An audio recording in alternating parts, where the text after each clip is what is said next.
Welcome students, will continue with our first chapter.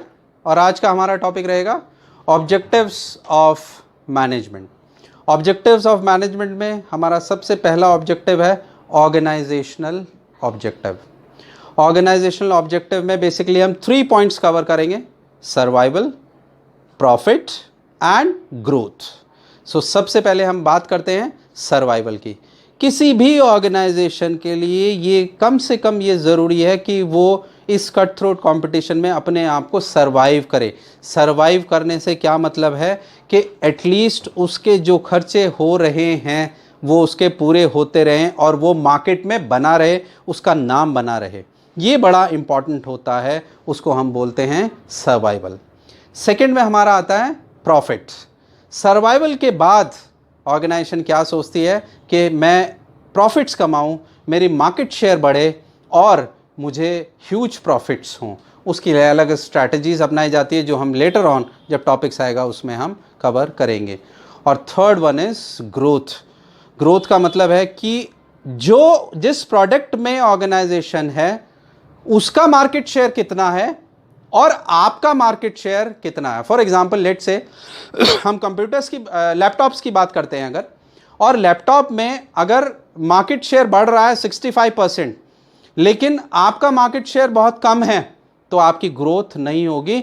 जितना आपके product का मार्केट शेयर है उससे ज़्यादा अगर आपका मार्केट शेयर होगा तो ही आप ग्रोथ होगी और आपको बहुत अच्छे प्रॉफिट्स आएंगे। हर किसी का ये सपना होता है जिसको कि हम बोलते हैं कि यहाँ मैनेजमेंट के फंक्शंस अप्लाई किए जाते हैं। Personal objective. पर्सनल ऑब्जेक्टिव में क्या है? ह्यूमन बींग्स का ध्यान रखना है।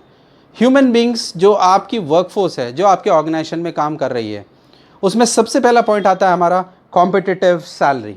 कॉम्पिटिटिव सैलरी मतलब वो जितना काम कर रहे हैं उनको उस हिसाब से सैलरी मिलनी चाहिए। वो डीमोटिवेट हो जाएंगे अगर आप उनको अच्छी सैलरी नहीं दे रहे होंगे, अगर उनको सैलरी आप टाइम पे नहीं दे रहे होंगे।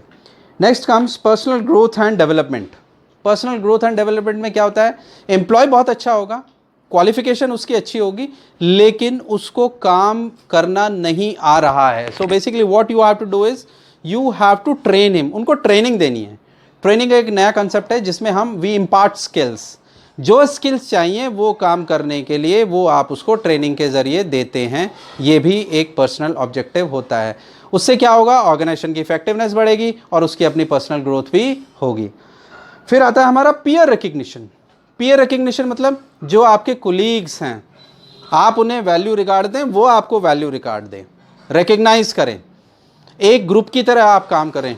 एक हार्मनी होनी चाहिए, एक कोऑर्डिनेशन होना चाहिए, एक डिसकंटेंट नहीं होना चाहिए। ये मैनेजमेंट को ध्यान रखना चाहिए और उसी हिसाब से उनको पॉलिसीज डिज़ाइन करनी चाहिए। Social recognition. सोशल रिकग्निशन का मतलब क्या होता है? आप पूरी ऑर्गेनाइजेशन में लोग आपको जाने, आपको रिगार्ड करें, आप भी उनका रिगार्ड करिए, वो भी आपका रिगार्ड करेंगे।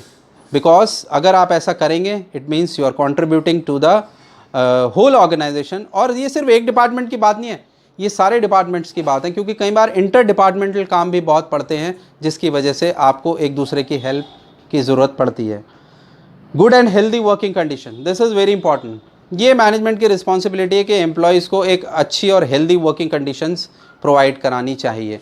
बहुत गर्मी का महीना है एंड वहाँ पे कोई अच्छा पीने के पानी की फैसिलिटी नहीं है, फ़ैन नहीं है, बैठने की व्यवस्था नहीं है, कोई पियोन नहीं है, आपके लिए अच्छा खाना नहीं है, कैंटीन नहीं है, तो ये कोई अच्छे हेल्दी वर्किंग कंडीशन नहीं है। ऐसे में आपको एम्प्लॉयज़ वहाँ ऑर्गेनाइजेशन में रुकना पसंद नहीं करेंगे and they will leave the organisation. And the third one in जो हमारा ऑब्जेक्टिव है वो है सोसाइटल ऑब्जेक्टिव। सोसाइटी के लिए ऑर्गेनाइजेशन को भी कुछ करना चाहिए। सोसाइटी के लिए क्या करना है? सोसाइटी के लिए करना है दैट ओके ठीक है, you are working for profits, लेकिन आपको एक तो गुड क्वालिटी ऑफ प्रोडक्ट्स आपको बनाने हैं। कोई ऐसा प्रोडक्ट नहीं बनाना जो कि एंटी लॉ हो, जो कि आपके कानून के खिलाफ हो, देश के कानून के खिलाफ हो। You have to take care of weaker sections. आपने जनरली देखा होगा रिक्रूटमेंट होते हैं जो SC ST OBCs और जो भी अकॉर्डिंग टू गवर्नमेंट नॉर्म्स वो सब उसमें आता है। फिर NGOs को हेल्प करना है, फंडिंग करनी है। आप कुछ लोग आपने देखे होंगे कि जो ऑर्गेनाइजेशंस हैं वो बहुत चैरिटी करते हैं। ये सारा आपका आता है जो हम बोलते हैं सोसाइटल ऑब्जेक्टिव्स में। Because as society what you are doing is, ये आप एक तरह से अपनी ही मार्केटिंग कर रहे हो, जिसको हम बोलते हैं, जो आप MBA में चल के पढ़ोगे, CSR, corporate social responsibility. Corporate social responsibility आपने देखा होगा बहुत जगह पे, कई बड़े बड़े हॉस्पिटल्स बनवाए जाते हैं ग्रुप के द्वारा, बड़े बड़े मंदिर बनवाए जाते हैं, चैरिटेबल ट्रस्ट्स होते हैं, उनके नाम से चलता है, ये सब कॉर्पोरेट सोशल रिस्पॉन्सिबिलिटी। कहने का क्या मतलब है, if you are earning huge profits, उसमें से थोड़ा हिस्सा आप समाज के लिए, सोसाइटी के लिए भी आप रखिएगा। हमारा नेक्स्ट टॉपिक है importance of management.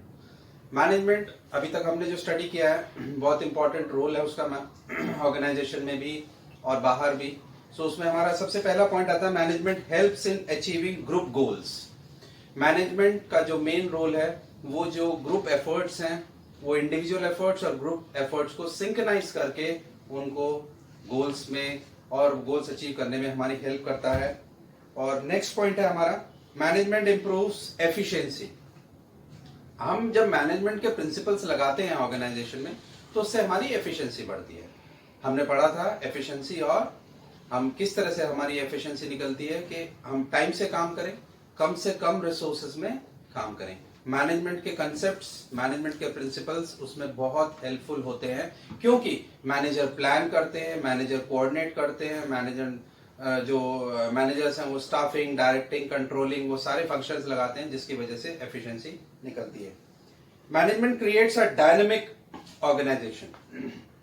Dynamic organisation हमने अभी देखा था, डायनेमिक मींस चेंजिंग, चेंजेस आ रहे हैं ऑर्गेनाइजेशन में, जो चेंजेस, जो एनवायरनमेंट में चेंजेस हो रहे हैं, उनका इम्पैक्ट जब ऑर्गेनाइजेशन में पड़ता है, तो मैनेजर्स को अपने पॉलिसीज और स्ट्रैटेजीज को ध्यान में रखते हुए वो स्ट्रैटेजीज बनाते हैं कि जो गोल्स उन्हें अचीव करने हैं, जो विजन या मिशन है, उसके हिसाब से उन्हें पॉलिसीज डिजाइन करनी होती है। उसको हम बोलते हैं डायनामिक ऑर्गेनाइजेशन, और वो एक्सटर्नल भी हो सकती है, इंटरनल भी हो सकती है।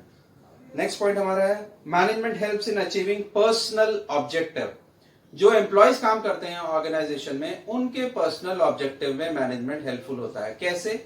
जो आपके सीनियर्स हैं, जो आपके कोलीग्स हैं, जो मैनेजमेंट है वो ये ध्यान रखती है कि आपकी प्रोफेशनल ग्रोथ हो, ऑर्गेनाइजेशन की ग्रोथ तो हो ही रही है। जब आप ऑर्गेनाइजेशन के लिए, you are working for the organisation, so ultimately the organisation is growing and it is earning profits. लेकिन साथ में ये भी जरूरी है, कोई एम्प्लॉय की भी ग्रोथ होनी चाहिए, उनके वेलफेयर का ध्यान रखना चाहिए, उनकी समस्याओं का ध्यान रखना चाहिए, उनके ग्रीवेंसेस का ध्यान रखना चाहिए।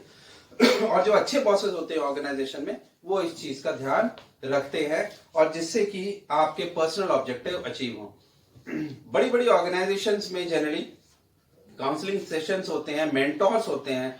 मेंटोर्स का रोल यही होता है कि आपको गाइड करे, कहां आपको दिक्कत आ रही है काम करने में, जो आपने अभी तक क्वालिफिकेशन किया हो, और ज्यादा हायर क्वालिफिकेशन आप कर सकते हो, अचीव कर सकते हो, and that makes you to achieve personal objective.